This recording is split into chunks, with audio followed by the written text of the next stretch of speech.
Estos son los titulares en ICN por la noche. A presentar un requerimiento fiscal con las personas que ustedes han mencionado. Y uno es el exministro de la Presidencia, el señor Eval Díaz. Requerimiento fiscal contra el exsecretario de la Presidencia, Eval Díaz, y 14 exfuncionarios más. En el Día Mundial contra la Trata de Personas, Honduras enfrenta índices alarmantes. Lluvias provocan inundaciones en San Pedro Sula.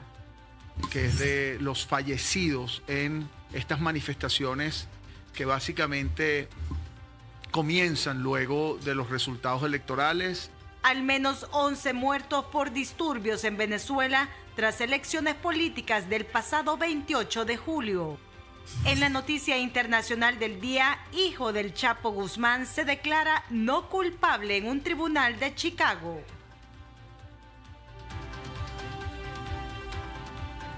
Hola Honduras, muy buenas noches. Gracias por acompañarnos nuevamente en una emisión más de ICN Noticias por la Noche. Les saluda Melissa Tenorio. Ya nuestro equipo está listo, preparado con las informaciones más importantes, destacadas, ocurridas en el campo nacional como internacional, y entramos esta noche en materia. Hacemos pues un monitoreo de lo que está ocurriendo en Venezuela. El gobierno acusa de terrorismo a la oposición y a un gran número de manifestantes, lo que está llevando a realizar detenciones arbitrarias. Las calles de Venezuela se han convertido en un caos después de que el pasado domingo el Consejo Nacional Electoral proclamara una victoria de Nicolás Maduro en los últimos comicios electorales.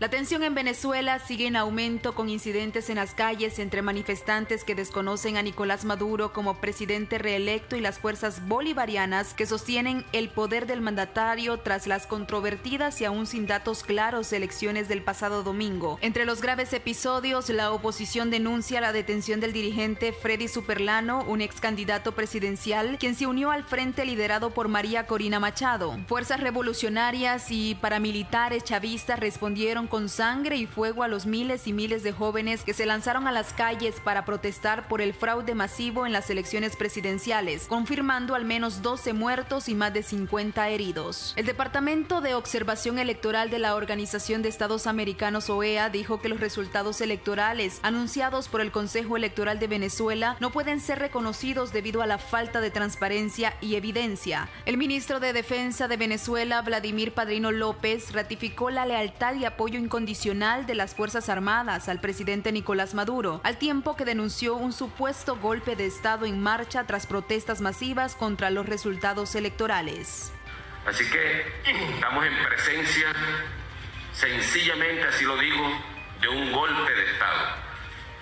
Un golpe de Estado fraguado nuevamente por estos factores fascistas de la derecha extremista, apoyado por supuesto por los factores imperiales, el imperialismo norteamericano y sus aliados y sus lacayos y cipayos. Un golpe de Estado en marcha, para lo cual el presidente comandante en jefe de la Fuerza Armada Nacional Bolivariana, Nicolás Maduro Moros, se ha puesto al frente para detenerlo nuevamente. Y junto a él, el pueblo de Venezuela, que lo eligió presidente para el próximo periodo presidencial. El candidato opositor venezolano Edmundo González, a través de X, informó sobre los reportes de personas fallecidas, heridas y detenidas en Venezuela e hizo un llamado a la comunidad internacional.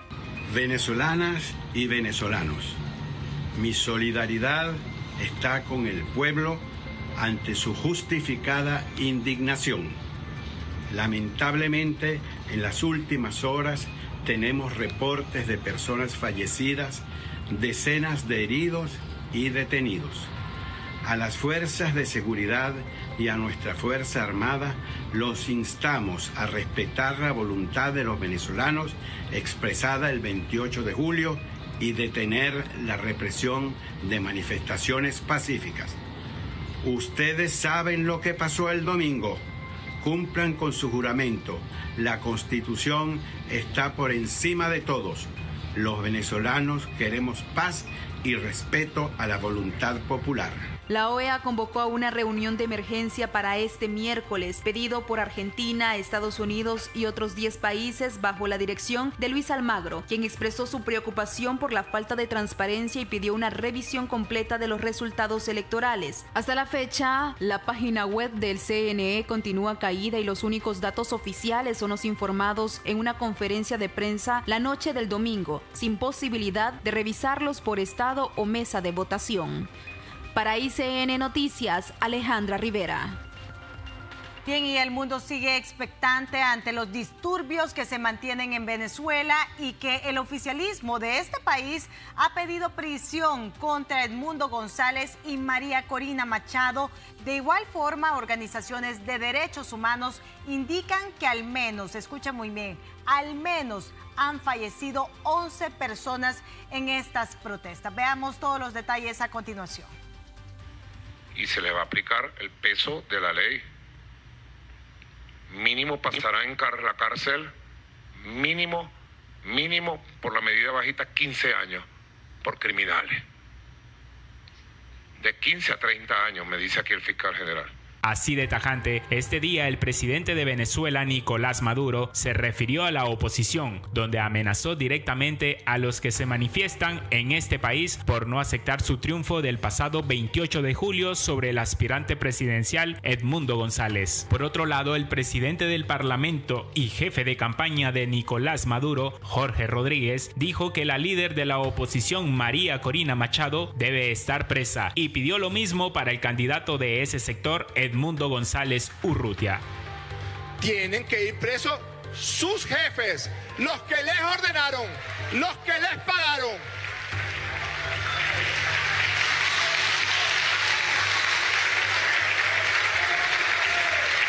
Y cuando digo jefe, no me refiero solamente a María Corina Machado, no, que tiene que ir presa.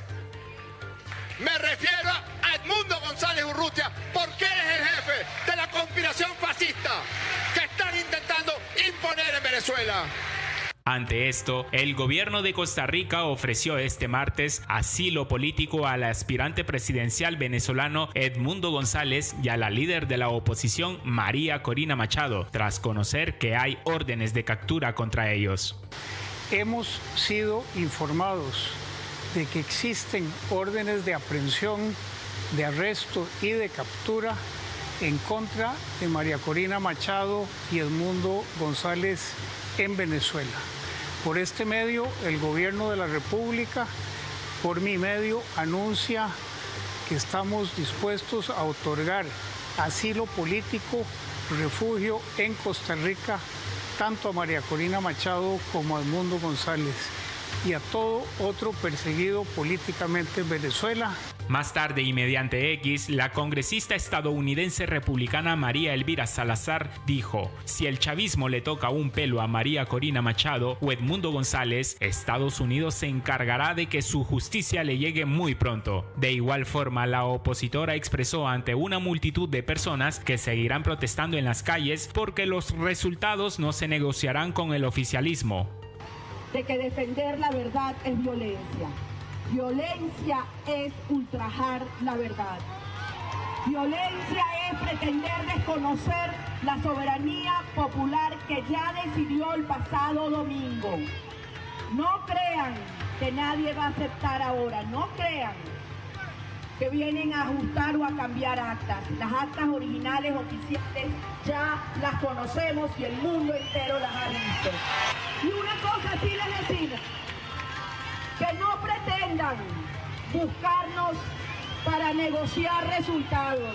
Los resultados no se negocian. Ante ello, el presidente de Estados Unidos, Joe Biden, indicó en X: hoy hablé con el presidente Luis Ignacio Lula da Silva de Brasil para analizar una serie de cuestiones bilaterales y regionales, incluida la situación política que está surgiendo en Venezuela tras las elecciones presidenciales. Coincidimos en la necesidad de que las autoridades electorales venezolanas publiquen de inmediato datos completos, transparentes y detallados sobre las votaciones en los centros de votación, y nos comprometemos a mantener una estrecha coordinación sobre el tema. Cabe mencionar que debido a esta situación se dio a conocer que al menos 11 personas murieron este lunes durante manifestaciones por los resultados electorales en regiones de Venezuela, según organizaciones de derechos humanos.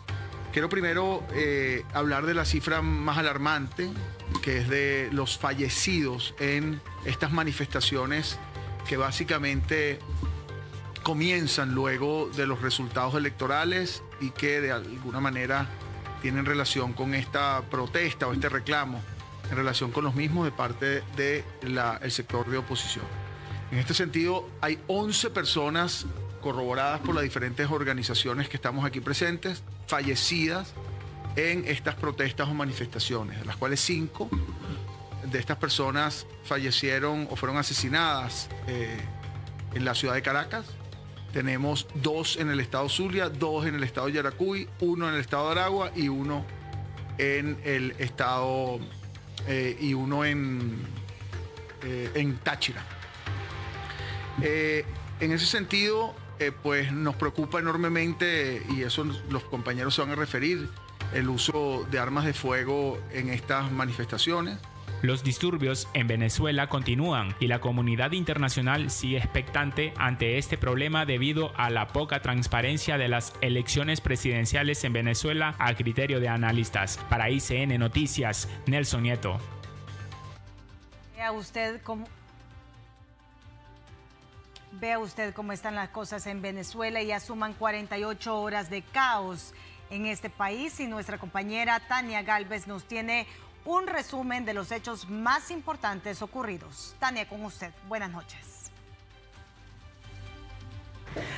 Melissa, estoy en la sala de redacción de ICN Digital y le hemos dado seguimiento a los sucesos postelectorales en Venezuela. Hasta el momento la situación se resume en caos, acusaciones e incertidumbres. Parece imposible para el presidente Nicolás Maduro sostener esta declaratoria de victoria sin mostrar las actas, tal como se los han pedido sus propios aliados. De hecho, hasta el momento solo 10 países lo reconocen como el ganador sin cuestionar el proceso electoral. Entre ellos está Honduras, que precisamente hoy titubeó al asegurar que la presidenta solo reaccionó a la declaratoria del CNE y no en apoyo directo a Nicolás Maduro.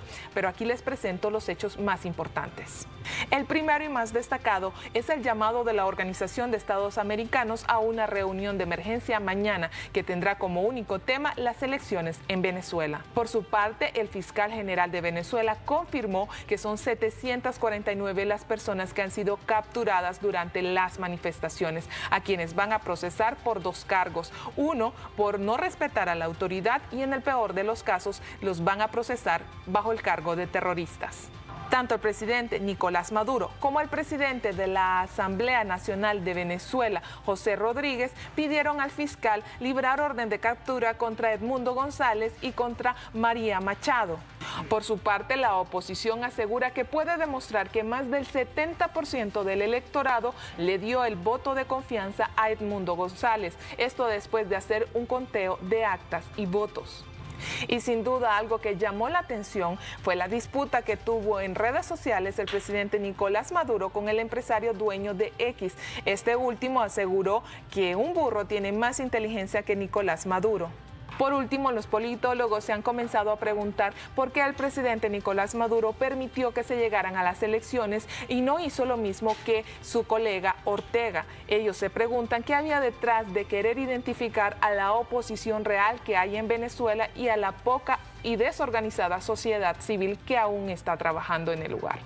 Mi nombre es Tania Galvez, soy parte del equipo de ICN Digital y los invito a que nos comenten en nuestras redes sociales. Estamos en YouTube, TikTok, X, Instagram y Facebook.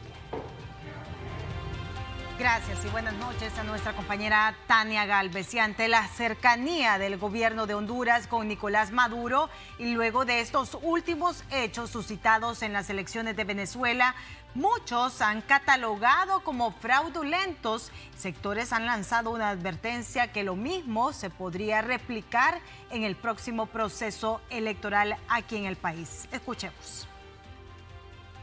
La postura del gobierno de Honduras, que apoya una victoria de Nicolás Maduro en Venezuela, ha sido ampliamente cuestionada por la comunidad nacional e internacional, alegando que socava los esfuerzos globales por promover la democracia y los derechos humanos. Señalan que el respaldo de Honduras a Maduro, que incluye el envío de una extensa delegación para reconocer su triunfo y las manifestaciones de apoyo expresadas a través de las redes sociales por la presidenta Xiomara Castro, representan una amenaza para los principios democráticos de cara a las próximas elecciones que se desarrollarán en Honduras.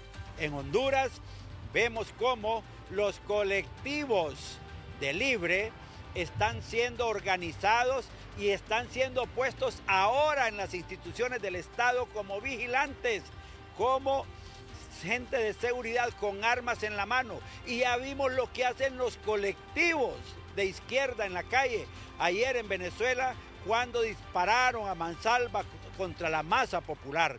Esas cosas son las que tiene preparadas Mel y Xiomara y son las que están defendiendo, diciendo que esa es una enorme democracia venezolana y que ese es el modelo a seguir.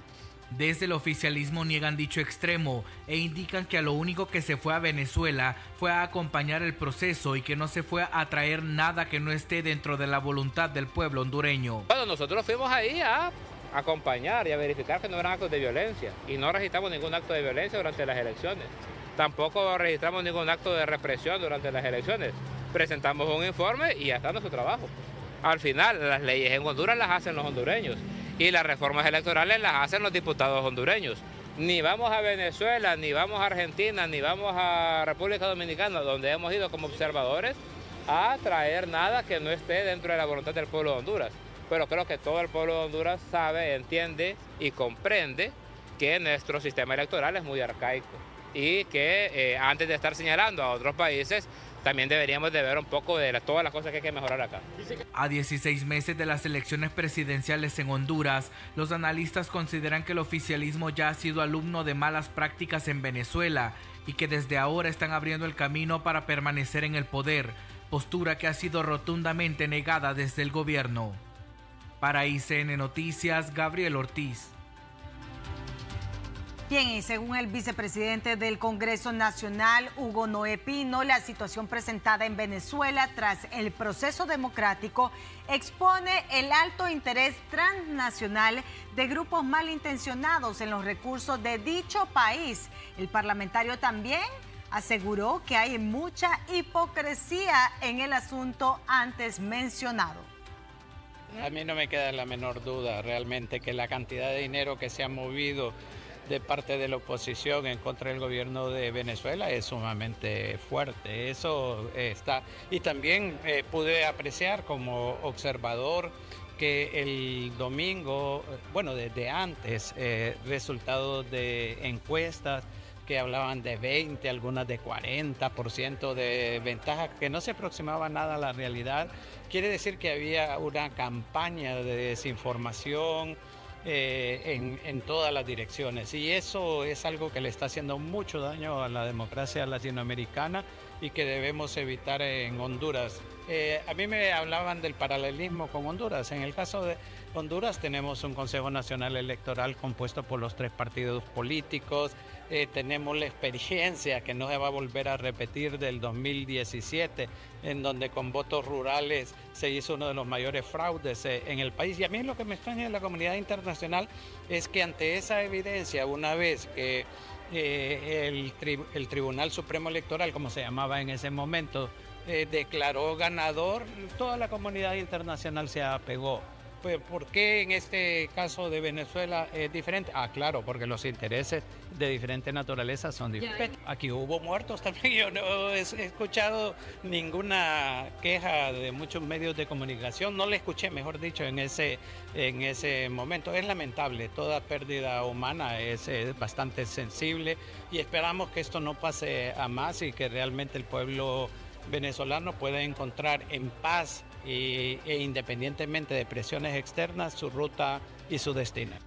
Bien, son las 8:22 de la noche. En ese momento hacemos contacto en directo hasta la Embajada de Venezuela aquí en la capital de la República. Ahí se encuentra nuestro compañero Junior López y nos informa que la comunidad venezolana está frente a estas instalaciones diplomáticas protestando esta noche. Junior, con usted.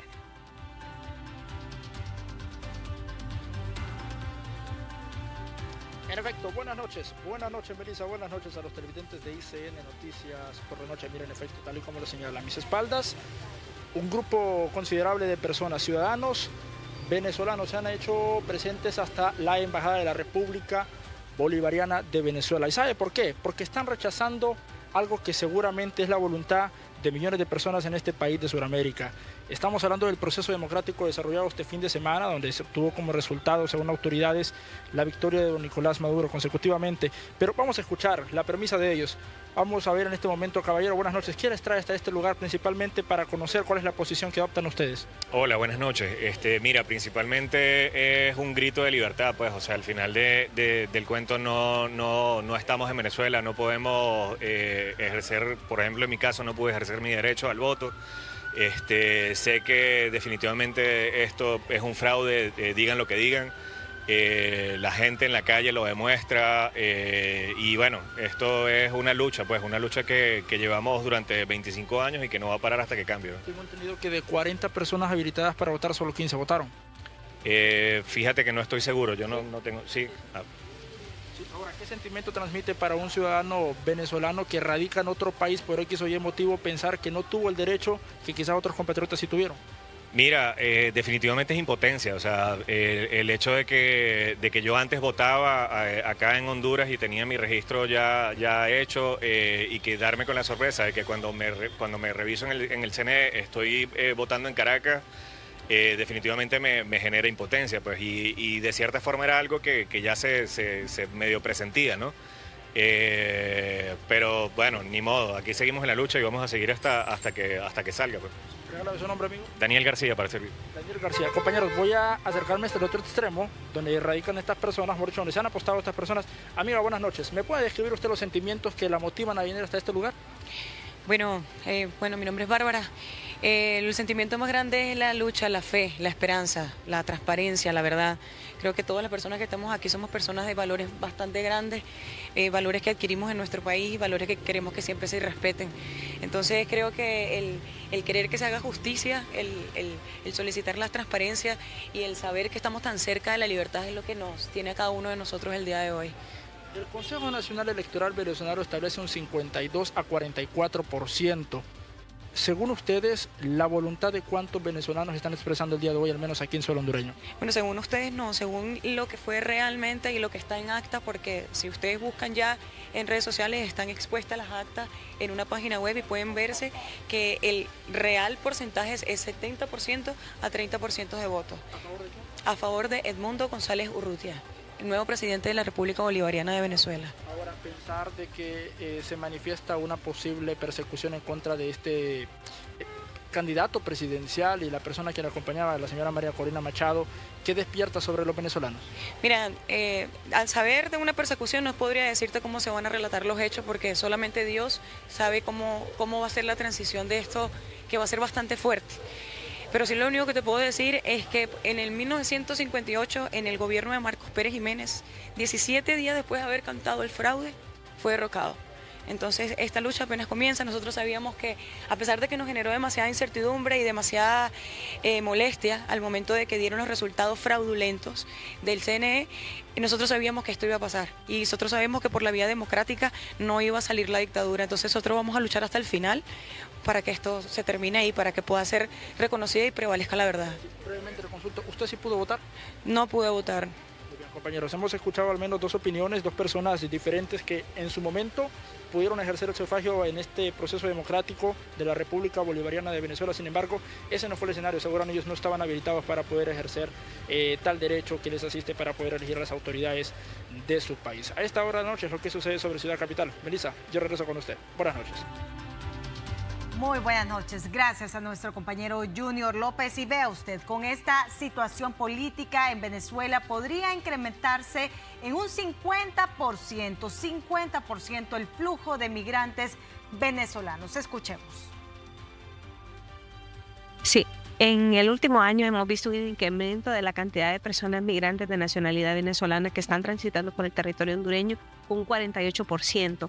Esto significa que puede incrementarse en el resto del año o en los próximos años porque la gente no ve oportunidades. No creo que podría incrementarse, podría superar incluso el 50% de las personas que están transitando de manera irregular en el país o migrar hacia otros países que están en la región, que están cerca. Por ejemplo, Colombia ha tenido un gran impacto en el tema de migrantes venezolanos. Tienen una gran cantidad, más de 2 millones de venezolanos viviendo en Colombia, pero podría ser que se incremente debido a la situación o el contexto político que actualmente está viviendo la población. Bueno, el país en los últimos años ha mantenido una amnistía migratoria que ha permitido un tránsito y de alguna manera que las personas puedan transitar de manera segura, irregular por el territorio hondureño. Sin embargo, el Estado tiene que apostar a una política migratoria integral, no una medida temporal. Entonces, el Estado como tal tiene que apostar a medidas migratorias de carácter permanente que garanticen y que tengan enfoques de derechos humanos a las poblaciones, sobre todo a estas personas que están saliendo de sus países por cuestiones de pobreza, por cuestiones de persecuciones políticas, por situaciones también de cambio climático, pero también por conflictos armados que se pueden dar en sus países o en sus regiones y que les haga tener que salir obligados prácticamente de sus países para buscar protección en otros estados.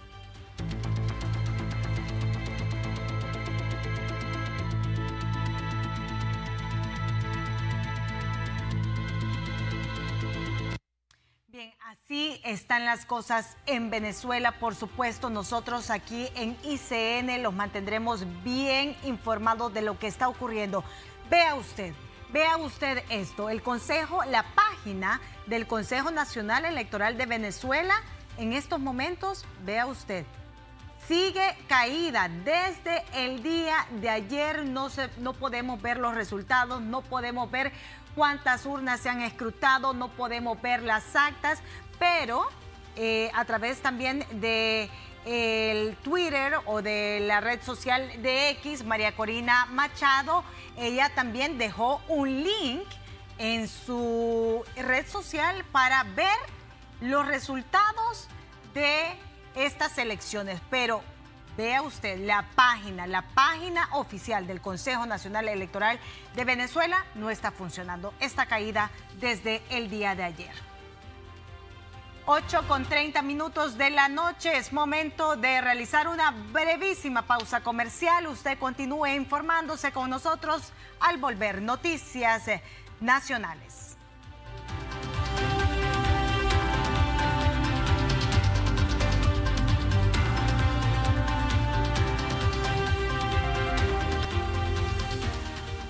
Bien, gracias por continuar con nosotros. Retomamos las informaciones. Vamos al campo nacional y el exministro de la Presidencia en el gobierno del presidente Juan Orlando Hernández, Eval Díaz, es acusado por el Ministerio Público por un fraude contra el Estado por 294 millones de lempiras por el fallido proyecto de 10,000 casas en Ciudad Morazán. A presentar un requerimiento fiscal con las personas que ustedes han mencionado. Y uno es el exministro de la Presidencia, el señor Eval Díaz. Estamos acá dándole respuesta al pueblo tal y como lo prometimos. Creo que es justo, creo que es necesario, no es que creo, estoy seguro que es necesario darle justicia a este pueblo. Un pueblo que clama justicia, que llora por justicia, que se ha ido a las calles por justicia. Y por eso estamos cumpliéndole al pueblo. Ahora le dejamos la tarea al Poder Judicial. No queremos jueces timoratos, no queremos jueces que busquen caminos alternos para liberar delincuentes. Traemos suficientes pruebas para este caso y estamos seguros como Ministerio Público que el circuito anticorrupción logrará una condena contundente y una condena que servirá de ejemplo para futuros gobiernos, para presentes gobiernos, para que no se sigan cometiendo actos de corrupción, para que no se burlen del pueblo hondureño que ha llorado por tanta injusticia.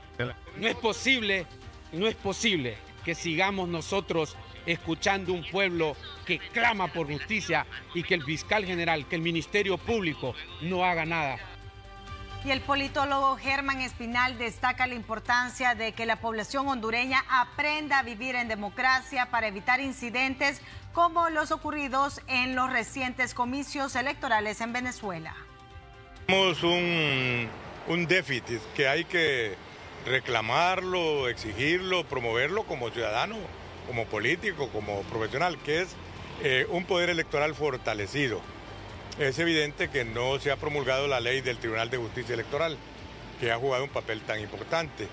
Es necesario actualizar y revisar la ley del Consejo Nacional Electoral y de la unidad que fiscaliza el origen y destino de los fondos.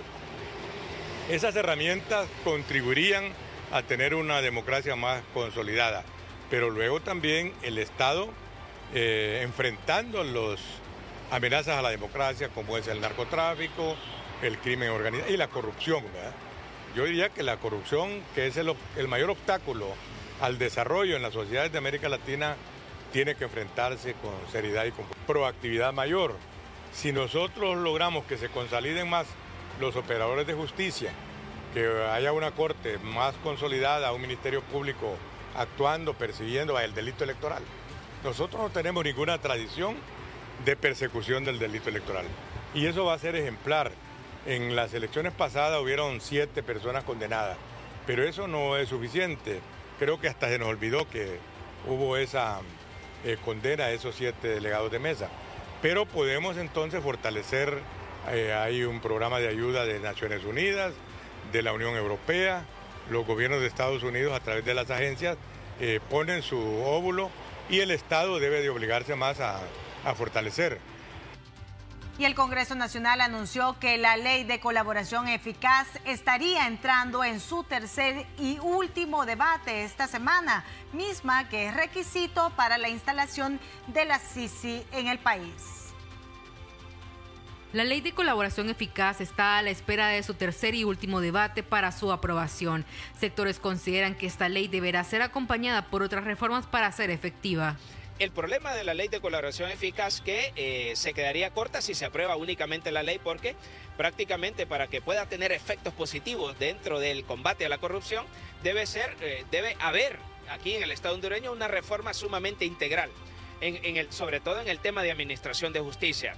Porque para aprobar la ley de colaboración eficaz yo creo que es necesario también aprobar o crear una nueva ley del Ministerio Público, porque la actual ley prácticamente favorece la corrupción. Por su parte, el Partido Nacional considera que su aprobación no es necesaria. Todas estas figuras que pretenden regular en la ley de colaboración eficaz ya existen en nuestro ordenamiento jurídico.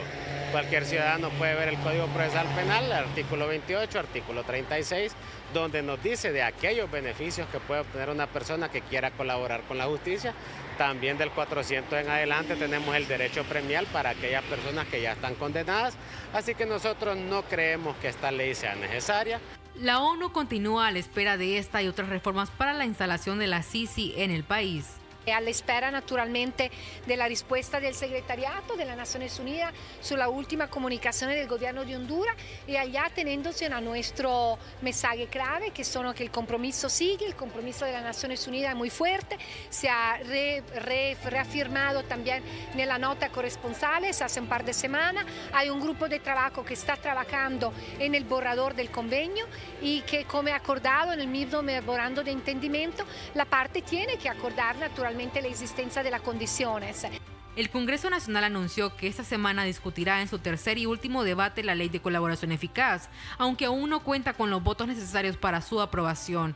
La oposición argumenta que hay enunciados que no están claros y requieren más detalles antes de su respaldo y advierten que será usada para persecución política. Para ICN Noticias, Ana Murillo. Bien, pasamos esta noche a otros temas informativos y la trata de personas en Honduras es un problema alarmante con miles de víctimas, especialmente mujeres y niños. Expertos y autoridades destacan la importancia de la prevención, la educación y la colaboración para enfrentar este grave flagelo que afecta a nuestra sociedad.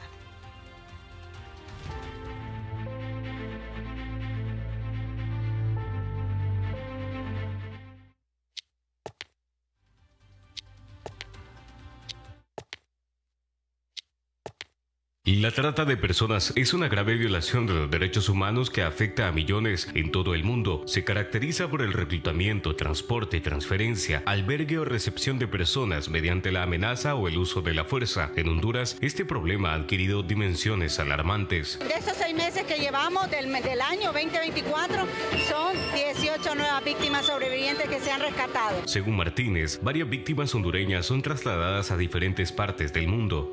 Algunas sí, nosotros tenemos en nuestras estadísticas que tenemos víctimas sobrevivientes en Finlandia, tenemos también víctimas sobrevivientes en Colombia que se las llevan, hondureñas que se las llevan a estos países. Pese a ser muchas las denuncias de hondureños víctimas en el exterior, son pocas las que han sido recuperadas y traídas de nuevo al país. No quiere decir que este dato sea solamente el único dato.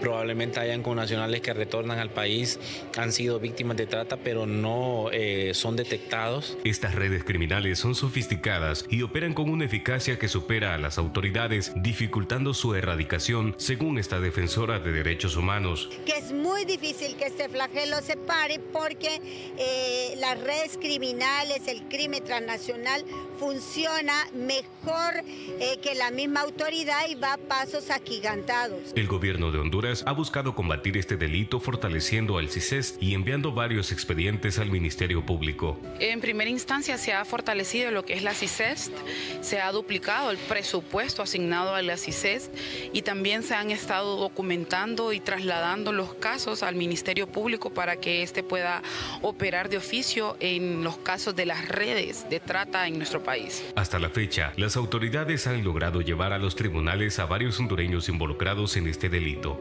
En lo que va de este año, de enero a junio, el Ministerio Público, a través de la Unidad contra la Trata, Explotación Social Comercial y Tráfico Ilícito de Personas, ha acusado a 50 personas por los delitos de trata y también por otros ilícitos. El ofrecimiento de empleo falsos, anuncios llamativos por redes sociales, falsas promesas de ayuda, intimidación y enamoramiento son las modalidades más comunes utilizadas por los tratantes para hacer caer a sus víctimas. Por tanto, es importante estar alerta ante estas señales. Alertamos a la población joven de cómo pueden identificar esas ofertas fraudulentas, ¿no?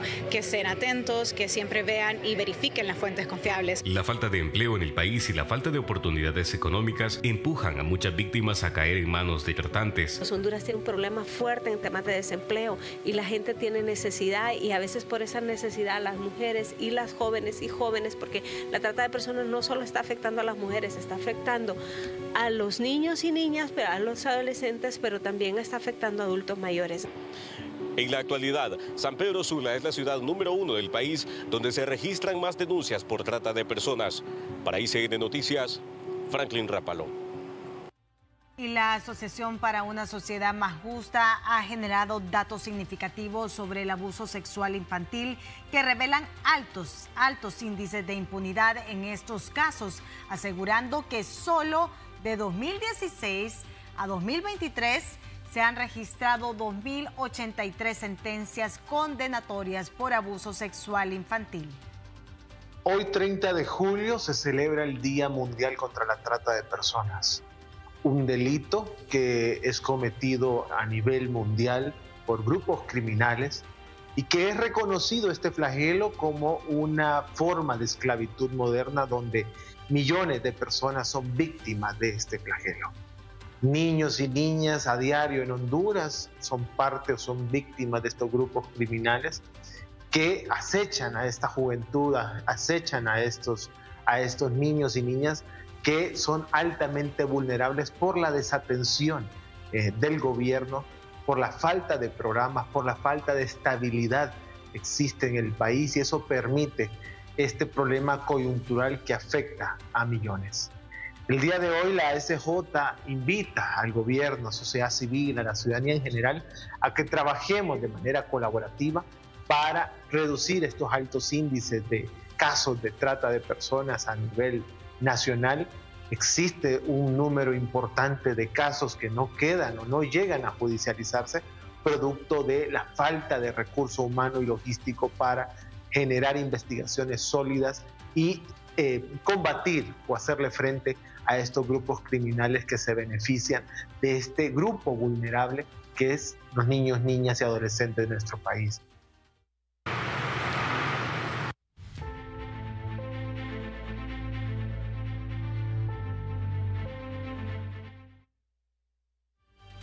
Pasamos esta noche a otros temas informativos. 8:44 de la noche. En este momento hacemos contacto al Congreso Nacional. Mire lo que pasa en los bajos del Congreso.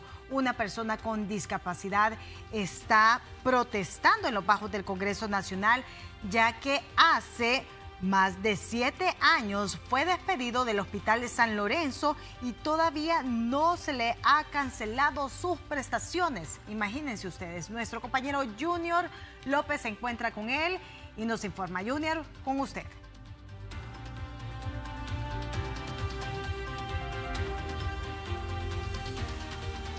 Como lo señala, mire, son casos realmente terribles y difíciles de compartir a nuestros televidentes. En este momento, don Carlos, así se llama don Carlos, presente en su silla de ruedas con una pancarta que señala de la siguiente forma: huelga de hambre. Y es que si nos remontamos a los hechos y nos ha comentado don Carlos Alexander López, así es, ¿verdad?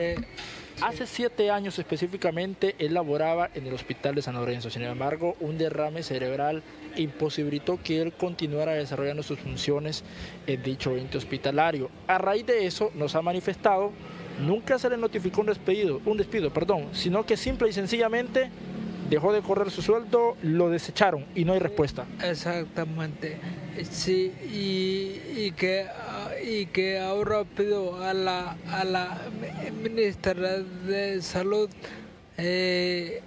Paredes, que me pueda ayudar en mi caso, porque ya son 7 años que no me pagan nada.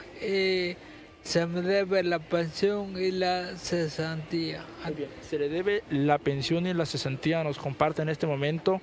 Y el llamado aquí es a la doctora Carla Paredes, secretaria de Salud. Carla Paredes, sí, exactamente.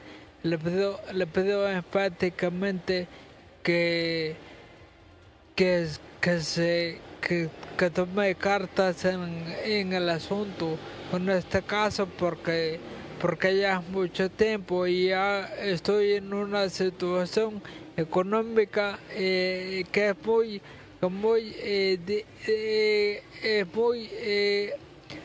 complicada, complicadísima. ¿Usted tiene hijos? Sí, tengo hijos, pero no viven conmigo. Tengo 2 hijos. Sí, 2 hijos menciona. ¿Usted es residente capitalino? Sí, aquí, soy de aquí. A ver, y brevemente dígame qué es lo que le han dicho las autoridades sanitarias. No, nada, porque es bien difícil contactarse con ellos. Es extremadamente difícil obtener alguna señal de ellos, porque nunca aparecen, nunca aparecen, no. ¿Qué cargo ostentaba usted en el Hospital de San Lorenzo? Yo soy técnico en anestesia, anestesista. Sí. Recuérdeme su nombre, don Carlos. Sí, Alexander López Díaz. Carlos Alexander López Díaz. Muy bien. Compañeros, regálenme unos segundos. Bueno, aquí tenemos Moisés, a ver si podemos enfocar. Aquí ha llegado en este momento el doctor Wilfredo Sabio, presidente de la Comisión de Salud del Congreso Nacional. Doctor, me imagino que usted ya conoce este caso y pues qué bien que pueda atender a este compatriota más. Argumenta 7 años que no ha tenido una respuesta, no se le notificó un despido, no se le dieron prestaciones. Las necesidades lo obligan a acudir a una huelga de hambre. ¿Qué pueden argumentar desde el legislativo ante esta terrible situación?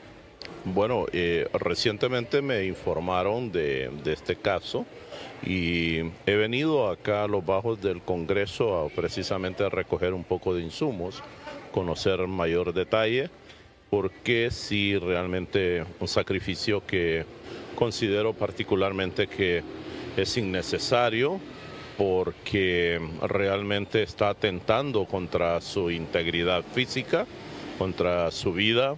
Claro, su demanda, al conocerla, pues veremos la dimensión de la misma, pero sí es de resaltar que hay vías administrativas para poderle dar respuesta a su situación, que me parece que es la vía que debe de agotarse antes de llegar a estos extremos que definitivamente yo considero que ponen en riesgo su vida, ¿verdad? Porque una huelga de hambre uno sabe cómo comienza, pero no sabe cómo termina por los desequilibrios que pueda provocar en el organismo. A ver, doctor, específicamente o claramente él ha señalado a través de ese lente y este micrófono que quiere que sea atendido o ser atendido por la doctora Carla Paredes. Sin embargo, pues obviamente ya no está aquí. Pero ¿qué compromiso puede adquirir el Congreso, obviamente, la Comisión de Salud a la cual usted representa?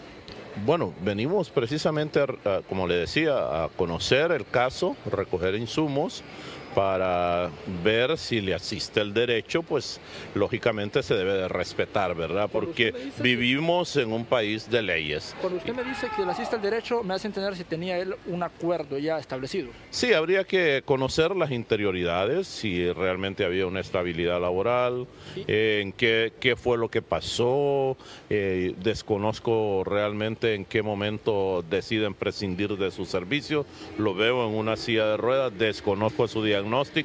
Son elementos que hay que ver, ¿verdad? Porque una persona que por razones de enfermedad tiene que se ve limitada para continuar en el desempeño de sus funciones, pues tiene derecho a lo que es una pensión, ¿verdad? Y eso hay que valorarlo, hay que evaluar de manera íntegra el caso en todas sus latitudes. Muy bien, doctor, no se me vaya. Incluso, compañeros, permítame, porque sí es importante conocer estos detalles y que genere una garantía, doctor, para poder conocer. Don Carlos, queremos consultarle. En su momento, cuando usted laboraba para el Hospital de San Lorenzo, ¿usted estaba por acuerdo o por contrato? Que yo tenía mi acuerdo, plaza.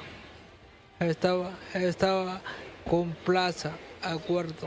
Muy bien. Tenía su plaza, compañeros. ¿Cuántos años usted laboró en el Hospital de San Lorenzo? 4 por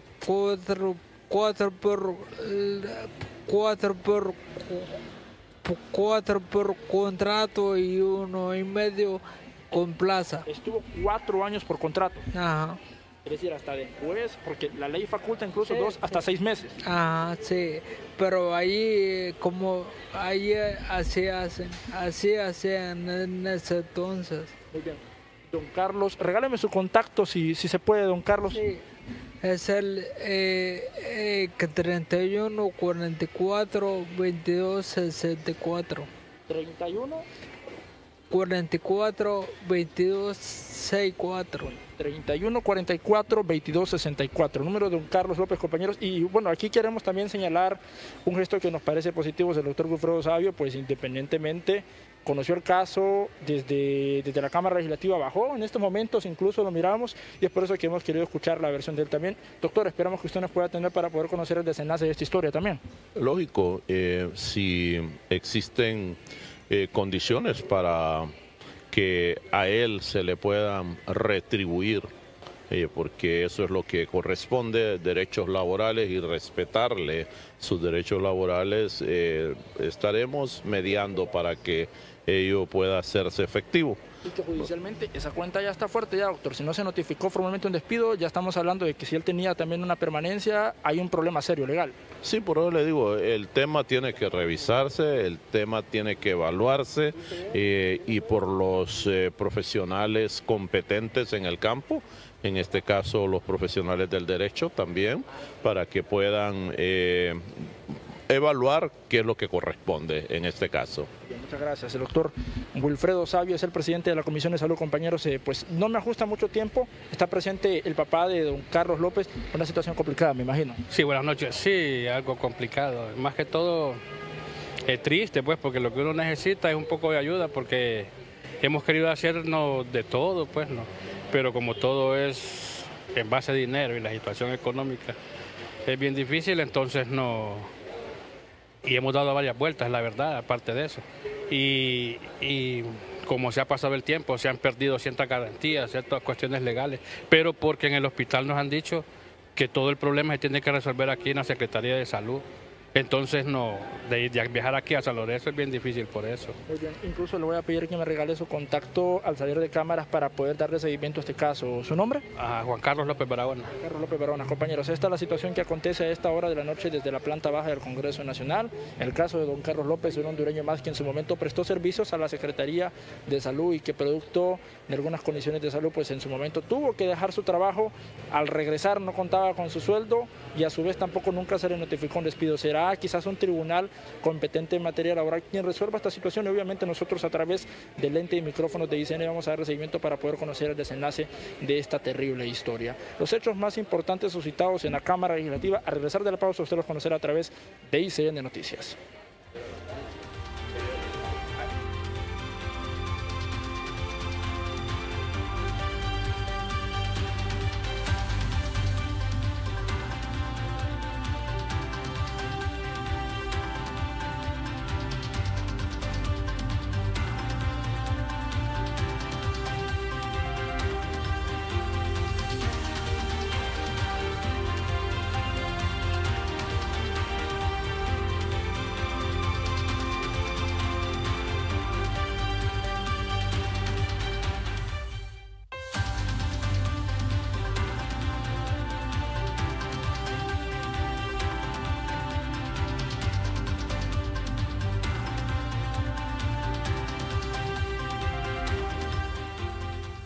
La Secretaría de Salud y el Colegio Médico de Honduras llegaron este día a acuerdos luego de días sin atención médica por asambleas informativas en los centros asistenciales de todo el país. La CESAL se compromete a revisar la situación de los médicos de la región metropolitana y contratar a los médicos que no tienen ninguna plaza y asignarlos en el lugar que la CESAL estime conveniente debido a informar o debiendo informar al Colegio Médico de Honduras. La CESAL informa que la Comisión de Concurso ya está trabajando en las bases del concurso para los médicos especialistas.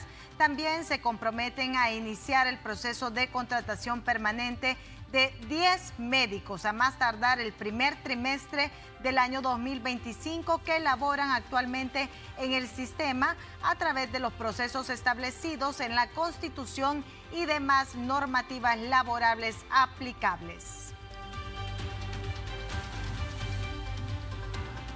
Hacemos nuevamente contacto con nuestro compañero Junior López, quien nos tiene un recuento de los hechos ocurridos en el Congreso Nacional. Con usted, Junior.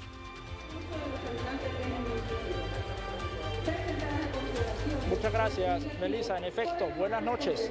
Nuevamente, ahora a lo interno de la Cámara Legislativa. Mire, hoy la convocatoria era a las 3 de la tarde. Se postergó a las 5 de la tarde para que los diferentes, entre comillas, padres de la patria se sentaran en esos curules y arrancar con la sesión programada para este día. No obstante, llegaron a 5, llegaron a 6 e incluso llegaron a 7 de la noche y nuevamente el Congreso Nacional rompe récord de esta terrible estadística, y es que la sesión dio inicio aproximadamente a eso de las 7:20 minutos. Temas importantes que se tenían que debatir esta noche: el tercer debate de la Ley de Colaboración Eficaz y a su vez también otros temas que son referentes a la instalación de la Comisión Internacional contra la Corrupción y la Impunidad. Me acompaña en este momento el doctor Carlos Umaña, quien es jefe de bancada del Partido Salvador Honduras. Doctor, creo que hoy vinieron a pasear otra vez.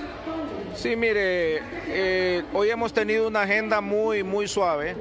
Hemos discutido algunas leyes que no es que no sean importantes, pero el Congreso debe de meterse de lleno a la lucha anticorrupción, debe de meterse de lleno para que la CICI venga a nuestro país, y definitivamente los requerimientos de la Organización de Naciones Unidas no los hemos discutido en el Congreso Nacional, y hoy hemos tenido una serie de proyectos de ley de alguna trascendencia local, algunas para ciudades, aumentar un convenio con CEPUDO y la construcción de puentes, entre otras cosas, pero lo que es para la agenda anticorrupción, hasta el momento, nada. ¿Desaparece la lucha anticorrupción hoy en el hemiciclo entonces? No hay consensos. Los compañeros diputados de dos bancadas creen que la ley del colaborador eficaz puede ser usada políticamente para perseguirlos, y la ley del querellante autónomo, el proyecto presentado por la diputada Hortensia Zelaya, presenta algunas cosas que no están de acuerdo las bancadas, incluso la mía tiene algunas interrogantes. Por ejemplo, darle temporalidad, por ejemplo, un catálogo de delitos. Eso no debe de ser, ni tampoco pedirle permiso al fiscal general para poder judicializar los casos. La CICI debe de ser completamente independiente. Los temas que estaban programados para la agenda del día de hoy me hacen entender entonces que las fuerzas ubicadas al extremo derecho, desde este lado del Congreso Nacional, nos referimos al Partido Liberal y Nacional, son los que se han opuesto. Sí, son los que se han opuesto y los que tienen sus resquemores acerca de las dos leyes que le mencioné. Así es que vamos a ver qué pasa. Y veremos, todavía quedan unos minutos de la sesión, ya se está terminando los últimos dictámenes que habían sido programados, así que lo que seguiría sería la ley de colaboración eficaz, pero yo dudo porque no tienen los votos. ¿Qué pasará mañana, doctor? Porque si esto sucede hoy, que es inicio de semana para ustedes, ¿qué puede suceder mañana? Pues otro tipo de agenda, sí, volver a leer en el siguiente debate lo que leyeron hoy, y otra agenda muy tranquila, sin ninguna otra situación, porque mientras no tengan los votos va a ser bien difícil. Además, la otra ley pendiente, que es la del IMPREMA, ni siquiera se ha construido el dictamen. La ley de justicia tributaria no nos muestran tampoco los cambios. Así es que así estamos, muy tranquilos en el Congreso con agendas que no son anticorrupción. Una palabra describe la actividad legislativa. Una parálisis. Parálisis no significa no solamente no sesionar, significa no avanzar en una agenda determinada, y este Congreso hoy tiene la pelota en la cancha nuestra y debemos de pelear contra la corrupción. Muchas gracias, doctor. El doctor Carlos Umaña es el jefe de bancada del Partido Salvador de Honduras. Compañeros, lo describe en una sola palabra: parálisis. El Congreso Nacional, nuevamente, no hay consenso entre las distintas fuerzas políticas y este es el resultado. Miramos aquí, correspondencia, lo que se ha leído hoy, compañeros, pura correspondencia, no se ha sometido a discusión o análisis ningún proyecto sumamente importante, y esto pues genera obviamente mucha preocupación entre el pueblo hondureño, puesto que somos nosotros mismos, a través de los distintos impuestos o tributos, quienes generamos el sueldo de los, entre comillas, padres de la patria. Con este contacto, yo regreso con ustedes. Buenas noches. Bien, buenas noches. Gracias a nuestro compañero Junior López. No hay tiempo para más. Con esto nos despedimos. Nos despedimos con un resumen de noticias internacionales. Con permiso.